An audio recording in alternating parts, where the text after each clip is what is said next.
Hey there, it's Matt, and you might think this is a crazy video, this idea that our websites could actually be feeding our competition, but I'm going to show you three concepts here. One or two of them, or maybe even all three of them, are actually affecting your business right now. And when I show you the fixes at the end of this video, which are quite simple to do, you'll see that we can potentially get more leads for your business with the existing visitors you're already getting. So people who are already eyeballing your website or your social media pages and things like that, we can actually get more people inquiring in a way to basically get more people in the door, right? So that's the point of this video. So the first issue that we see, this is really common, is all to do with YouTube, right? So it's this idea that this first feeder, if you like, from your website to a competitor's website is actually YouTube. What do I mean? Well, you've probably seen this before, but not realized how this can be affecting your business. Because if you're hosting your video on YouTube, what happens at the end of your video is it either shows recommended videos like this, which could be other competition talking about other ideas of CrossFit, like this is a CrossFit example, obviously, or other ideas of your fitness style. Or it could be, reasons not to do that exercise. Or it could just be videos that this particular person has been looking at recently and now they're distracted and they go off and do that. Because once they click on one of these, or even if they've watched your video on YouTube, well, there's all those things that go down the side prompting them to get distracted and do something else. But worst case, it can actually go to someone's video that links to their website, thus feeding their website.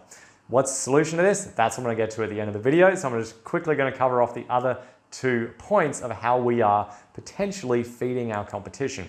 So the second one is about email.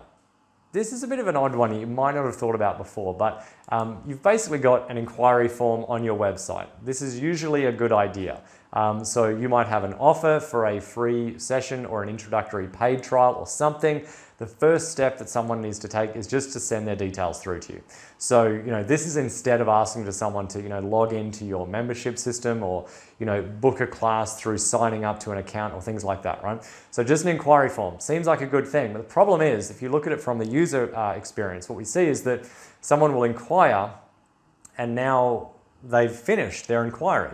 It's not what we call a closing action in terms of they've really got something tangible. Now they can think, okay, I've handled that, I can get on with my day, right? They're still in a research phase. So they go to the next website, thus feeding your competition to get more information. What's the solution to this one? I'll get to that in a minute. So the third one is a little bit controversial and it's all about pricing and weighing up pricing options. And basically what this means is that when you have a chart like this on your website that's saying, look, these are all the pricing options. Again, we look at people that are in a research phase, and these are really people who are on your website. The only logical thing to do from here, if they can't immediately understand the value of it and they've already looked at other websites, is to actually go to another website to be able to compare the value. And if the value is similar, well, now they're on that website and the last thing they saw with yours, with the pricing, they may just continue down the inquiry track, which, if optimized in a way that I'm about to show you with what your competition is doing, means that they're never coming back to your website. And even if they respond back to, even if you respond back to their email they might have sent in, well, they've already now made a decision on somebody else. And that's what I'm going to show you right here. So basically, this is the situation that we've got. Worst case, we've got a website with a YouTube video embedded on it, an email inquiry form, and pricing options there. All three of these things potentially sending people through a track where they end up on your competition's website. So it's not ideal. So let's have a look at a few of the solutions here. The first one is about video hosting, right? So just to be clear, this is a demo site. You've probably seen in my videos, I don't run a gym. This is one of the demo websites that we do as part of our program. So that's me in this video. However, the point that I want to point out here is this video, you can see in the play options, there's no prompts down the bottom. When it finishes, it doesn't show any recommended videos. It's powered by this system called Dub, which you can use for free. We have links to that resource in our marketing group, social group I'll talk about at the end of the video. So that's quick fix right there, okay? We just move our videos to that, we drop the embed code on our website, we send it to whoever's running our website, fixed. Second one is, and actually this is another example, this is where I train, CrossFit Hunter. This is another platform where the video plays and the video just stops at the end. In fact, this one actually shows a call to action at the end, which is another degree of sophistication, right? That one's not free, but the free option, you can at least just stick to the video.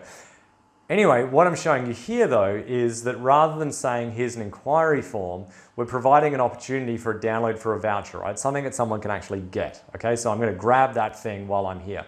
And then what happens is we're simply asking name, email, you can do phone number here as well as an optional thing, something we're testing at the moment, always testing different things. But the key is not just this, because as I mentioned, if we're just getting the information and then we're gonna get back to them, if they haven't really done anything, they may just continue their research, right? Got my voucher, whatever, I'll keep going. The key really is in the next step right here, where we actually say, something like in order to validate the voucher, or the next step is to actually book in a time for that. Now, if you're running a system where you'd rather talk to people first before they just show up on your front door, that's fine as well.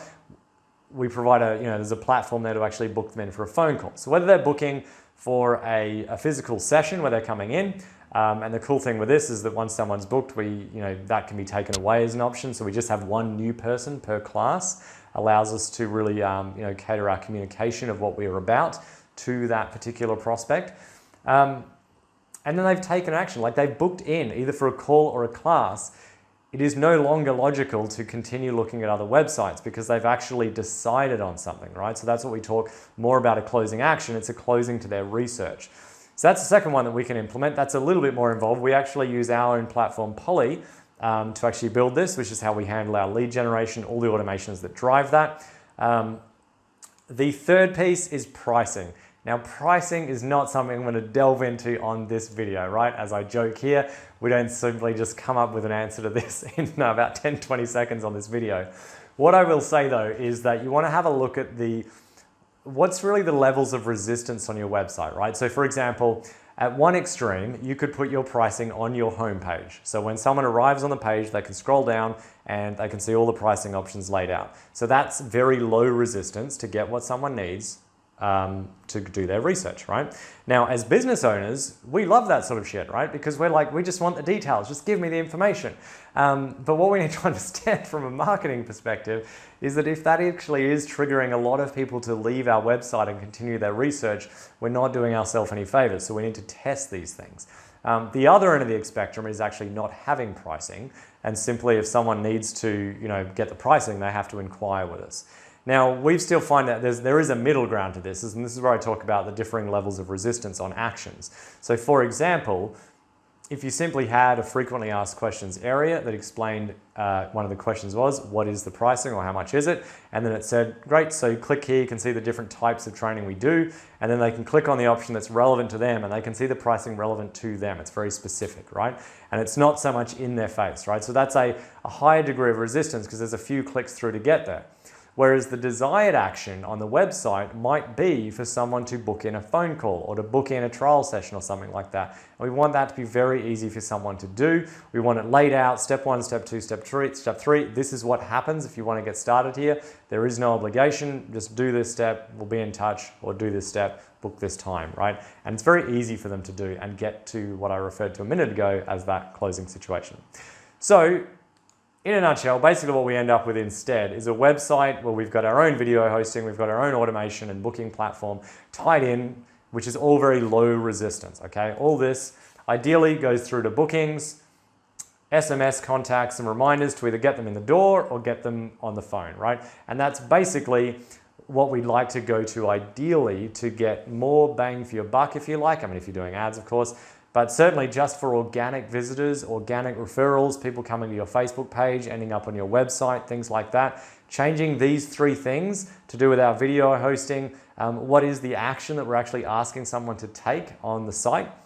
And then finally, what are we doing with our pricing? Like, do we decide to show it like up front? Do we put it a little bit layered back in there? Is something that can make a big difference as well.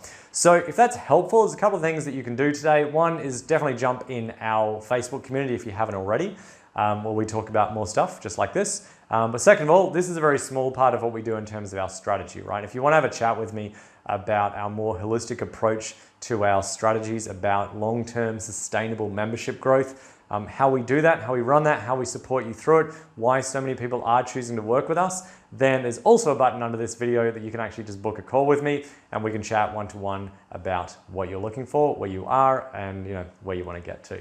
Thanks so much for watching this video, and I look forward to seeing you in the next one.